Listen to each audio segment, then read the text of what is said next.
जमताय का कसं? जमणार नाही, देवेंद्र फडणवीस जमणार नाही. तू चाल टाकशील, नोटीस देणं नामका करीन, चाल जमणार नाही, चाल चलून देणार नाही. मग जर जास्त डोकं खराब झालं तर तुला माहित नाही काय होत असतं. आता अनुभव घेशील, आता मुख्यमंत्री तू आहे. तो असं फेटायचंच का तुला? इच्छाच आहे का तू फेटायचं? तर तुला बेकार होईल. तुला सांगतो, मराठ्यांशी गद्दारी करू नको. तुला मराठ्याने गादीवर बसवले आयुष्यात गादीला मराठी शिवून देणार नाही तुला, का करायला जर लागले तर आयुष्यभर. मग जेवढी टोळी धनंजय मुंड्यासारखी तशी, मग त्या टोळीला पुऱ्या राज्यात लोक शिवूच देणार नाही त्या सत्याच्या गादीला. नको भापीत राहू. मराठ्यांमुळेच आलेला आहेस. मराठ्यांशिवाय राज्यात कोणाचंच पान हलू शकत नाही. महाविकास आघाडीचं नाही, महायुतीचं नाही. शंभूराजे साहेबांना यांना इकडून तिकडून आम्ही कसं तरी समाजाचे कामं करून घेतो. फडणवीस कशाला मग?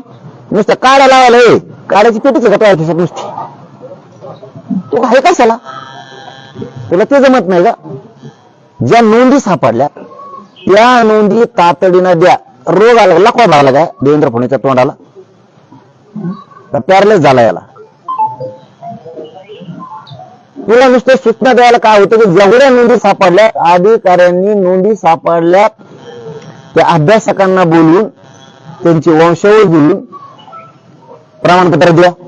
एक अधिकाऱ्यांनी जर राज्यातल्या दिल्यानंतर सस्पेंड करेल. एवढं म्हणाल रोग आला का? नुसतं बघू तू.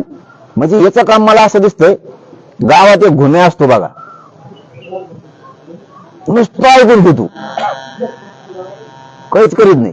एखाद्या गावात असतो ते गुन्हा, कळतो का तुम्हाला? ते सर्च कर म्हणला त्याला कसला असतो. एक गावात काय नसतो ते, त्याला काही काम सांगा तुम्ही, हो हो आपण नीट करू ते, हा हा हा बरोबर करू आपण, हो नीट करू.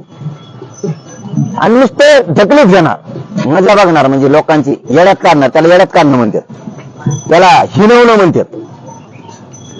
म्हणजे एखाद्याची अवकात चिल्लारात काढणं, एखाद्या समुदायाची, एखाद्या जातीची, असा त्याला म्हणतात. आकस द्वेष जे म्हणतात ना, याला म्हणतात.